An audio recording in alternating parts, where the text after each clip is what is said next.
Hello la tribu des sensibles, j'espère que vous allez bien. Aujourd'hui, une nouvelle vidéo qui fait suite à la vidéo de la semaine dernière qui explique pourquoi les personnes hautement sensibles ont tendance à avoir cette peur de perdre. Et bien là, je vais expliquer les comment. Comment aller au-delà de cette peur. Alors, restez jusqu'au bout de cette vidéo et pensez pour les nouveaux à vous abonner à la chaîne de la Tribu des Sensibles. Bienvenue sur la chaîne donc de la Tribu des Sensibles. Je suis Christine, je suis coach de vie, coach professionnel pour les personnes hautement sensibles. Je vous accompagne à faire de votre sensibilité une alliée dans votre vie, à dévoiler votre potentiel de sensible et à créer une vie qui va vous inspirer en intégrant votre sensibilité dans votre vie et ne plus avoir peur du jugement, du regard des autres. Alors, je vais pas reprendre les explications de ma vidéo précédente, des pourquoi. Allez la voir, il y a toutes les explications. Là, on va droit au but. Alors déjà, pour aller au-delà de cette peur de perdre, il est important d'accepter et de comprendre. Reconnaissez cette peur. Souvent, on a tendance à fuir ou à nier nos peurs, ce qui en plus va plutôt les renforcer. Prenez un moment en vous asseyant pour réfléchir aux situations où cette peur s'est manifestée, où cette peur de perdre est arrivée dans votre vie. Notez toutes ces pensées qu'il y a pu avoir, notez vos émotions, bien sûr, sans juger. Par exemple, si vous avez peur de perdre votre emploi, écrivez ce que vous ressentez, pourquoi vous pensez que ça pourrait arriver. Cette reconnaissance, ça va vous permettre de mieux comprendre tout ce qui va être déclencheur et d'être aussi plus objectif face à elle. Et donc, c'est important de la reconnaître. Après ça, on comprend son origine. D'où vient-elle? Est-ce que c'est lié à une expérience qui est passée ou comment la perte d'un proche ou d'un échec professionnel, agit sur vous actuellement? Est-ce que c'est lié à des croyances limitantes que vous portez encore en vous? Par exemple, je ne mérite pas de réussir ou je suis toujours destinée à perdre. En identifiant cette origine, cette origine de cette peur, vous pouvez mieux la comprendre et commencer justement à désamorcer. Par exemple, si une expérience passée de perte a marqué votre subconscient, vous pouvez travailler dessus, vous pouvez la réévaluer et changer la façon dont elle influence, dont cette peur en fait influence votre aujourd'hui, votre présent. Donc, accepter et comprendre, c'est vraiment la première étape.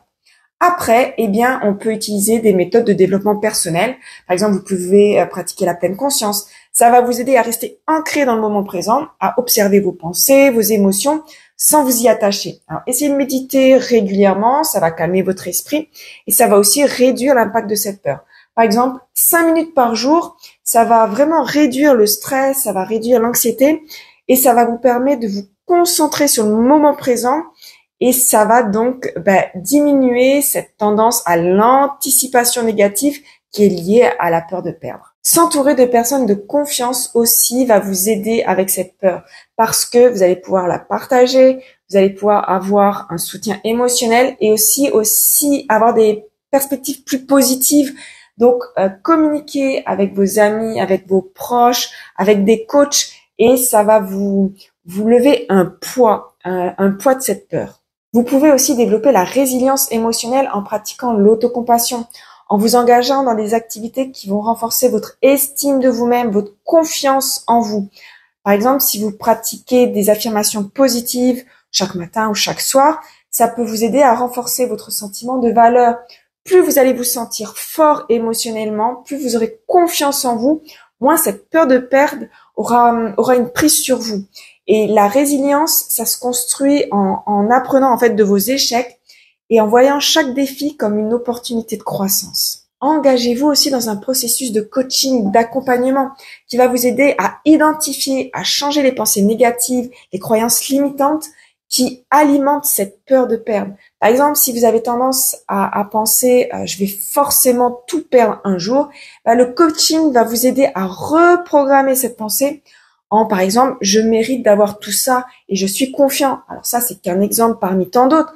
Le coaching, c'est vraiment une méthode très puissante qui est largement utilisée aux États-Unis. En francophonie, on est encore en retard, mais c'est en train de changer. Donc, vous pouvez d'ailleurs aller voir dans ma description YouTube, vous avez les programmes d'accompagnement que je vous propose qui sont dédiés aux personnes hautement sensibles. Donc, c'est vraiment des moments de transformation profonde dans votre vie personnelle et professionnelle pour vous épanouir pleinement en tant que personne hautement sensible. Donc, allez dans la description et allez découvrir ce que je vous propose. Vous pouvez aussi transformer cette peur en force. Déjà, redéfinissez-la. Redéfinissez cette perception de cette peur. Au lieu de la voir comme un obstacle, prenez-la comme une opportunité de découverte. La peur de perdre peut vous pousser à explorer en fait de nouvelles stratégies. Toutes ces stratégies d'ailleurs que je viens de vous partager, sortir de votre zone de confort et à développer des compétences, à développer de nouvelles compétences. Par exemple, si vous avez peur de perdre votre emploi, utilisez cette peur pour améliorer vos compétences professionnelles, suivre des formations ou même explorer de nouvelles opportunités de carrière. Utilisez la peur de perdre aussi comme motivation. Ça va vous propulser vers vos objectifs plutôt que de vous paralyser.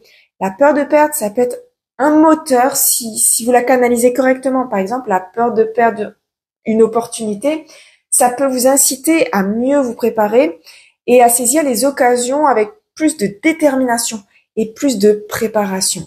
Et surtout, à chaque fois que vous surmontez cette peur de perdre, célébrez ça.